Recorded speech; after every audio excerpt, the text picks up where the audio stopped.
Welcome to Chess with Cody, where I help you become an intermediate chess player. Today we're continuing the Road to 2000 series. So I actually played a couple games off camera the last couple of days, and we're going to do a game review. Both of these games were pretty complicated, especially the first one. And so, I'm going to kind of gloss over a lot of the details because, I'll try to just hit some highlights and go from there. Also, my hair is crazy today, so I'm wearing my Forward Party hat. If you've never heard of the Forward Party, you should check them out. I actually made a video kind of introducing what they're all about on my other YouTube channel. That one's under my full name, so it's Cody O'Connell, and that channel's linked down below.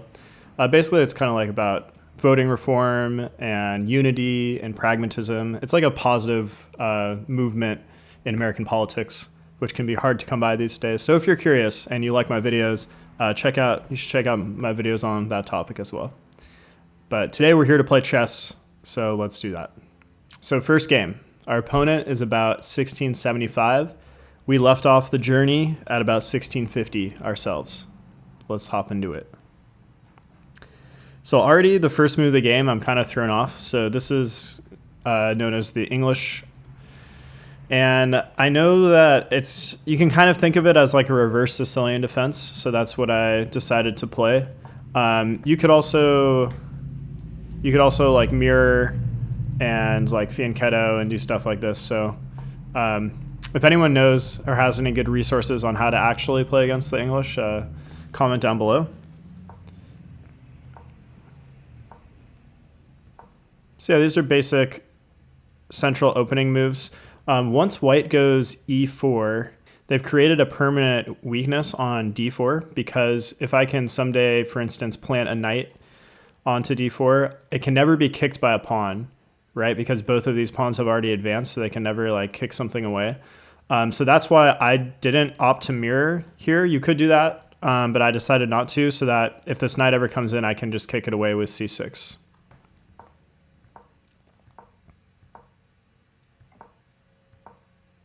So yeah, plays continues. We're just developing the pieces, doing the same three principles as we do in every game. So control the center, develop pieces, and then quickly castle. Doing your chores.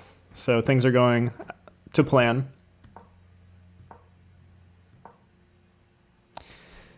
White is coming after my bishop.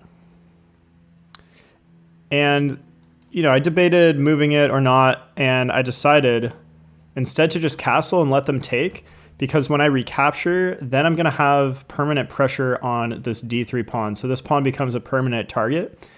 White still has the light squared bishop defending it, so it might take a long time for me to actually be able to really attack it.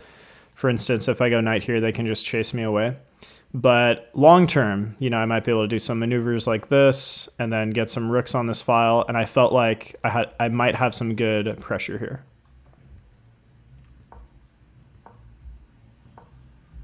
Continuing the development, getting the queen off the back rank. And I debated which squares to go to here. All of them looked viable. I think the deciding factor for d6 was that it was going to help defend this pawn.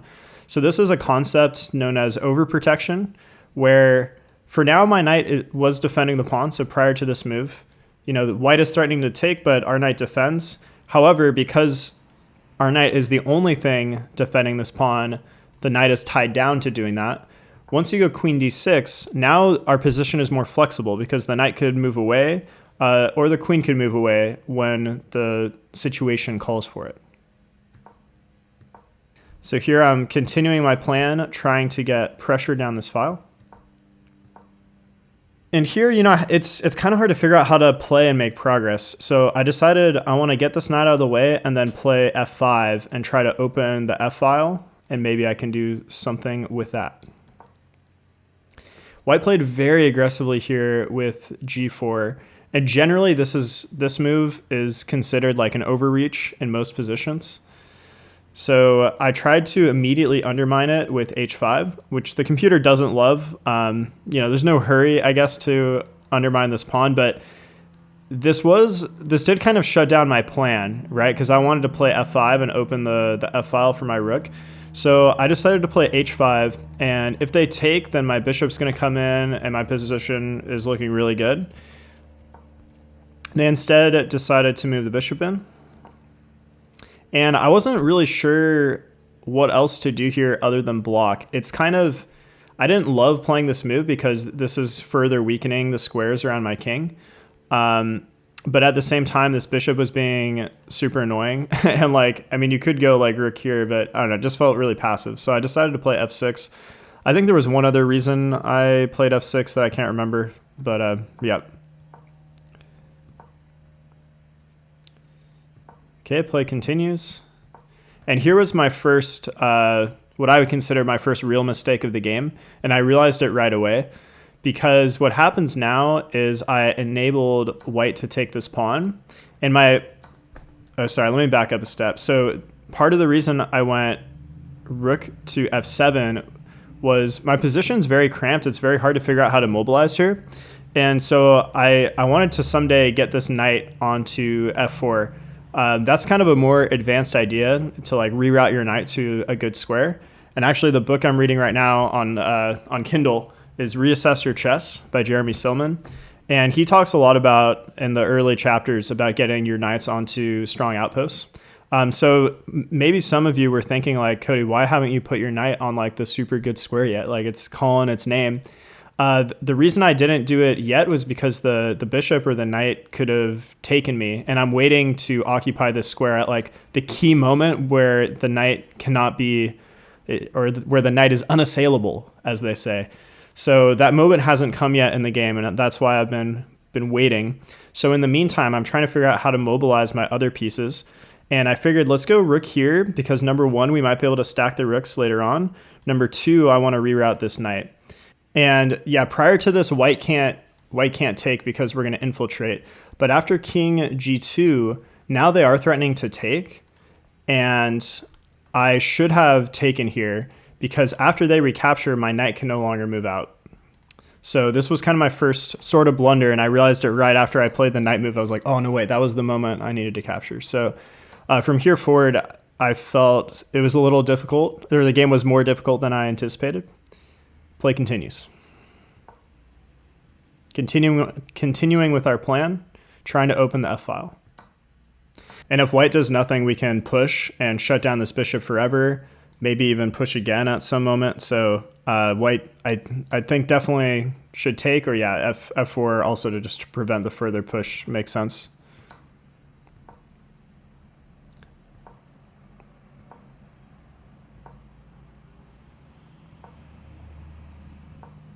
And now the knight comes in because now if they recapture, I can recapture with a knight, and then that would be almost unassailable. They still have this knight which could come in, but you know, we're hitting this undefended bishop, so it's complicated for white. But here, I took a long time to decide, I think, which piece to take with. And if knight recaptures, I felt like I was kind of letting off the pressure because like it's hard for the queen to enter the attack now. Yeah, you can see the evaluation says this is a missed opportunity. So yeah, I think taking with the queen was correct. Oh, the computer says, oh yeah, we did also have this fork, which I realized after I took here. Because yeah, if we go knight and check, the bishop is hanging.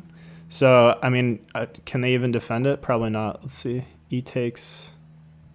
Oh, they're saying this is super strong. Yeah, I mean, now the king is just out in the open. It's super sketchy. If you take, like, the king's just chilling here. It seems pretty sketch. And this file is open now for shenanigans. So, yeah, okay. So, yeah, back to the game. This is how it played out. And I was looking for the mate here. It was really hard to find, like, how to actually make progress. I looked at this check. I was looking at this a lot with the during the game, and the computer says it was the best move. But the thing is, like, I mean, if the king comes up, or even if the king comes back, I just didn't see like a clear like follow up. They're saying like, I guess, they're saying queen d4 check. That's crazy though. Then this takes. Oh, you can't do that because this is mate. So okay, yeah, it's like just to show you guys. So yeah, this would be a checkmate there. So like, sometimes the computer finds like crazy lines. Like if the king comes back here too, I didn't see like the finish. The computer's saying it's mate in 5, but like I think I looked at this and it was like really gnarly. So in lieu of all of that, I decided to take, and then I decided to go rook up, helping aid the support of this, maybe infiltrating here someday, also adding pressure to this pawn to maybe pressure the queen. But this did allow white to throw in a check, which I did look at, and I made sure like, okay, I have the rook that can block me and it's fine. And like if the queen can't check again because of my knight and my bishop. But what I overlooked is that this pawn would be hanging. So white wins kind of a crucial pawn there. Play continues. Why did I do this move? Why did I do this?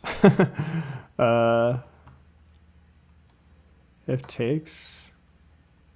What was my plan? G takes h6. What? Oh, I see. Queen d2. Oh yeah, okay. So now here I played a really weird move, which was queen back to c8. My thinking was I was trying to figure out how to soften up black's defense here. I wanted to remove these pieces and like take the bishop. The problem is if I take, the pawn could recapture, and I felt like the king would be very safe after that. So instead I decided to drop the bishop back, which also opens up this rook for added defense here, as well as maybe pressure on the f3 pawn down the line. And if white takes, you might be thinking, well, Cody, you got to watch out for this fork. But actually they can't because of my knight. So if the knight wasn't there, then this wouldn't have worked. And the engine says it's not a good move. So instead they wanted queen d2 with like threat of coming in, which was pretty strong. And I think I considered that move at some point. But also I wanted to reroute this bishop onto this pawn.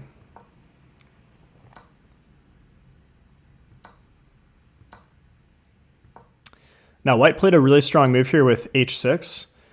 And if I do nothing, they're threatening to checkmate me. But everything kind of feels bad here. Like if I take, my king is just so vulnerable and the queen is nearby. And maybe you're thinking, oh, you can defend with rook h7. The problem is you got to watch out for this check. And actually, it's a disaster because white has a really strong move here. It's a tactic. Pawn h7 check, deflecting the king, and then they're scooping up the rook. I don't think I saw that in the game, but intuitively I felt like this was just too sketch. So I decided to take the pawn because I didn't actually see like any concrete checks. My knight holds these squares, my bishop defends this, my queen, sorry, defends this diagonal. This knight also defends this square against checks. So somehow like my king is immune for the moment, but like long term, this is so sketch. And throughout the last several moves, I think, I was aware of this tactic. So the queen takes, which seems kind of crazy. Like they're just giving up their queen. What's the point of this? And then you see this fork come in. But I had actually calculated that this would be okay because after takes, I can just move my rook back and material is basically even. We're actually up a pawn and we have this passed pawn. So that's how it played out in the game.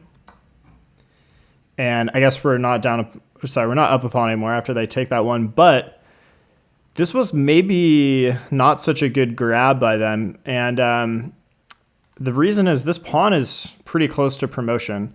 And after I push, the rook can't get behind the pawn because of this pawn. So it's pretty awkward to stop this pawn now. They basically need to get the king to like run over and save it. And best move in this position, so the king is running. Best move would have been to sever the protection. But I was worried about like rook here. I was thinking like, okay, but if I push, they get here. And then I'm in trouble because if I go here, they're going to win my pawn now. So what I missed though was that black has this in-between check And this is just crushing now because I just push. No matter what they do, I'm basically going to push and then promote. If they try to block like this, then I can have my bishop come in and actually, wait, the eval bar hates this. What's wrong with this? Oh, knight f1 also. Huh. So what did they want? They wanted c5. Okay. So I guess even after this check, it's kind of complicated, but that is what the computer wanted. But instead in the game, I decided, let me get behind the pawn. And if they go, so that if they go here, then I can go check, or I'll just put it on the board. So if they go here, I was planning check, they come here, and then now they're really in trouble because the queening square is a light square. So my bishop can come into the attack. I can't go here right now because of the rook, but eventually, like, I get some sort of either sacrifice or I get some sort of control of the square and to force the king away. So white was correct not to go for that, but I was worried about rook all the way back, and that's what they played in the game. And if I push, then we run into the same problem as before, where they're able to blockade the pawn and then they're going to come win the pawn. So I can't push in this position. So I decided, actually I was trying to get control of the queening square with this move. But then white gets the blockade. So now how would you make progress in this position as black? I think it's time to bring the other pawns into the attack. We have a 4-on-2 majority here, so that was my plan.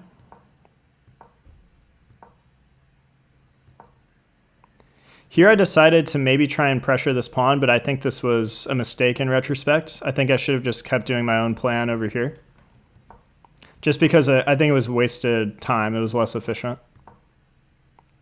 Here it's very important to try and make sure you're on non-forkable squares and to make sure you go onto like awkward squares for the knight. So notice this spacing is very awkward for the knight. The knight can't check me. Versus like if I'd gone like king f7, like right now there's no real threat, but these are forkable squares, right? If the knight was here, that'd be a fork. Also, you're opening yourself up to like a check, and then maybe they fork and win this pawn or something like that.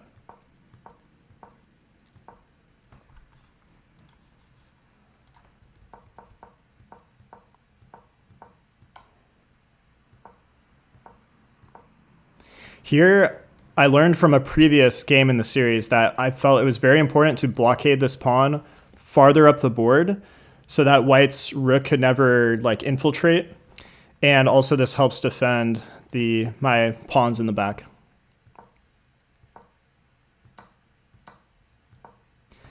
So my plan here is all these pawn moves have been in the effort to get this set up and to finally make this push so that we can kick the rook away.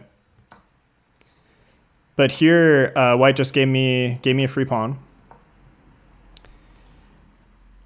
And now here is a crucial moment in the game. So why don't you guys pause and think about what would you play here as black and why? What's your plan to win?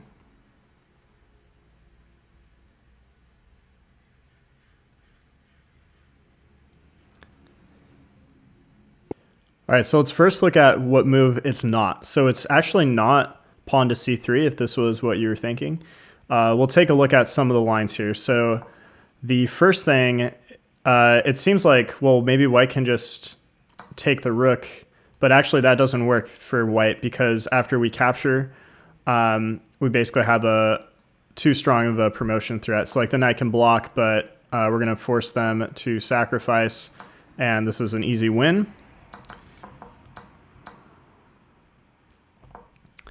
But after this push, what I calculated in the game was white would take, we recapture, white takes, hitting this pawn as well as skewering the bishop.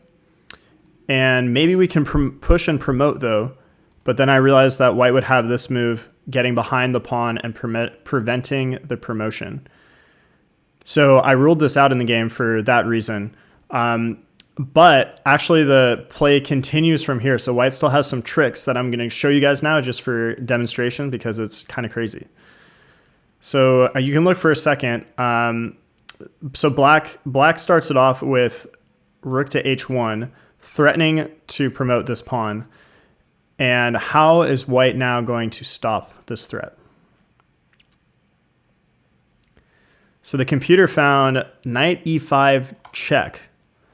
Now this is just the first move. The white king has a few options here, but basically what white is going to do is balance threats on the black king and this side of the board with also getting back to here and stopping the promotion square. So first question to you guys is, where do you want to put this king now? So you're in check, you have to move it somewhere. The pawn is controlling a lot of squares. So where do you want to go?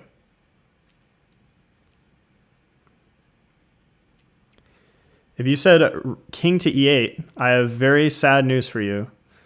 You just got checkmated. Very sad. The pawn controls here, the knight controls here. Additionally, if you said king f8, you also just got checkmated for the same reason. Very dicey position. It's just so crazy how quickly things can turn. If you said king to e6, then white has this crazy move f7, threatening to promote. And the computer says, okay, well, maybe black can get behind the pawn to prevent the promotion. But then now white gets knight d3, preventing black's promotion. Absolutely crazy just play on both sides of the board here. And the last move, if you said king to g8, same issue. The knight is going to come over here and stop the promotion. So I didn't see all of that, but I did see a good chunk of that line where we push, they take, we take, they take, we push, they get here, and I didn't see any further than this. I thought they would just stop the promotion. So having seen all of that, here's the position. Once again, you need to find the winning move for black. And my hint to you guys is it's a brilliant move, according to the engine. And it is the move I played in the game. So give it a few more seconds to try and find it.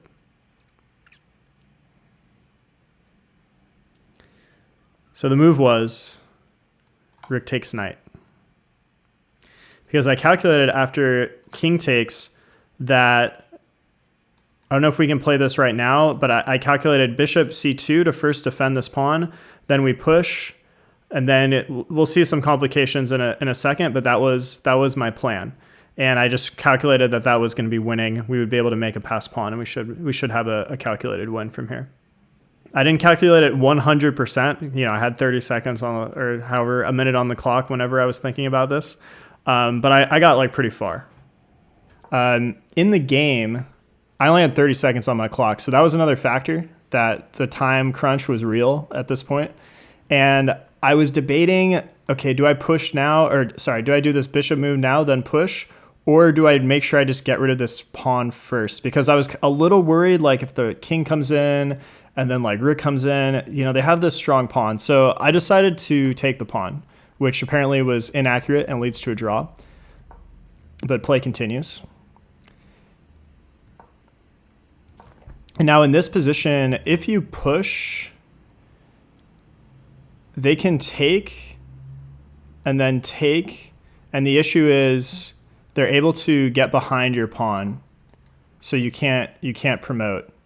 So because of that, you have to do a preparatory move first, which is what I played in the game, bishop c2, defending this pawn. And apparently here, if they go king to e3, it's a draw. But they had this one little misstep. So now how are you guys going to finish out this game? First move is in line with our plan. But after takes, can the rook just sack, though, and get a draw? So that was what I was worried about. So if takes, rook sacrifice,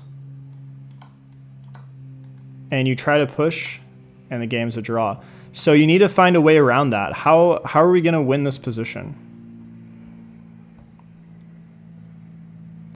So this was the correct first move. They take. And then what do you play here? Very strong move here. And this was the final move of the game. I'll give you guys 10 seconds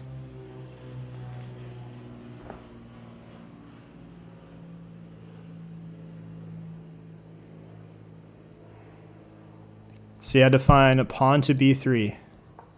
Push. Because the rook can't go to the back rank, our bishop controls it, so the pawn is just going to push, push. And the king is too far away to come around to stop it. Beautiful end to this game. This was like a really electric fight as well. My heart was pounding on this one.